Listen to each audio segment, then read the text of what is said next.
So you're at the show, you've bought a couple of tickets for a live event, and you're now going to go to that live event. When you get to the live event, if you pull up your show ID, depending on what the event is and the capacity, the volunteers for UK Games Expo will have handheld scanners.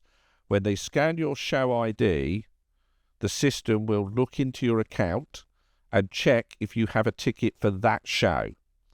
So the handheld scanners effectively are programmed to say we're letting people into the dark room at 7 o'clock on a Saturday, and it will scan your show ID and see if you have tickets for the dark room at 7 o'clock on a Saturday.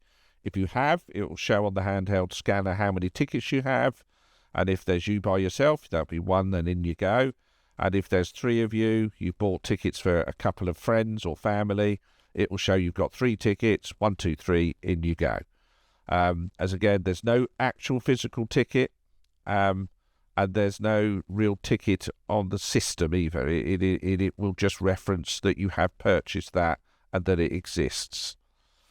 Sometimes you may go to a show and they're not going to scan it. So if you go to play an RPG where there's 6 people and we're running 80, 90, 100 plus RPGs at once, we can't, of course, can't give every GM a hand scanner.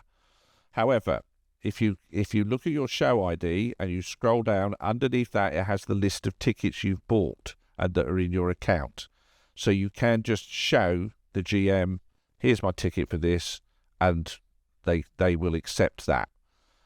So that show ID and underneath has all of your tickets. So you would just show them that, they would accept that, and away you go. If you've purchased some merchandise, we used to give you tickets, and you would then take those to the merch stand and they would swap them. That will no longer happen. When you go to the merch stand, they have a system, a scanner, and a computer system that will scan your show ID, bring up on screen your merchandise, and then they will fulfill that order directly with you. Especially useful, seeing as somebody else often has bought your show entry pass, and then if you didn't go to the ticketing and get your merchandise tickets printed, you would come to the merch stand and then have to be sent all the way back. So that will no longer happen.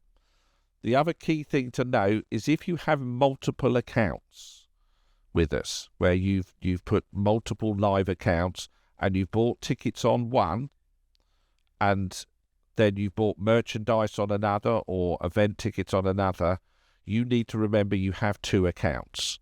We will train our staff to ask you the question, but you will need to log in to the other accounts. So you can transfer tickets between accounts. We'll show you how to do that. My recommendation is pick one of the accounts, transfer all of your stuff to that account, and then don't use the other account. It does make things easier and less stressful for yourself when you've forgotten you've got the second account and you think your tickets have gone missing. So you've bought some tickets, you bought a couple of tickets for an event, but you want to transfer one to a friend of yours. You want them to have the ticket because either you're not available, you're halfway up the queue. So you need to transfer a ticket into their account. So first things, they must have a UKGE account. Takes 2 minutes to set one up. Can be done on the fly on the weekend if you really want to. And then what you're going to do is going to transfer your ticket over. Again, the show ID is the key to this. If you look at your list of products you've bought, your either show entry passes or event tickets, you'll see there is a transfer button on the ticket. Now, that transfer button will allow you to put in a particular quantity. So you may have 3 tickets and you can select transfer, and it will ask you how many of those 3 you want to transfer. And what you're going to do is you're going to transfer that to another show ID. And in order to do that, you need the actual code. So if you look under your QR code, you'll see that there is show ID code. And if you click that, it will reveal a set of letters and numbers. That's your show ID. We don't display it normally because That would be a security issue that people could then just read it when you're scanning your show ID. But this allows you to find it. Now, when you've done that and you have that code, that's the code you're going to need from the recipient. So whoever you're giving these tickets to, you need that show ID off you. They're going to need to text that or tell you or phone you. And you're going to put that into the recipient show ID, hit transfer ticket, and that will immediately then appear in their account and disappear from yours. Now, just to note, if you attempt to refund tickets and you bought it on a card, the refund will always go back to the original card payer. You cannot transfer a ticket and then get a refund where you're effectively transferring money. Money laundering regulations would stop that. So any refunded tickets would always revert back to the original payer, not to the person it's been transferred to.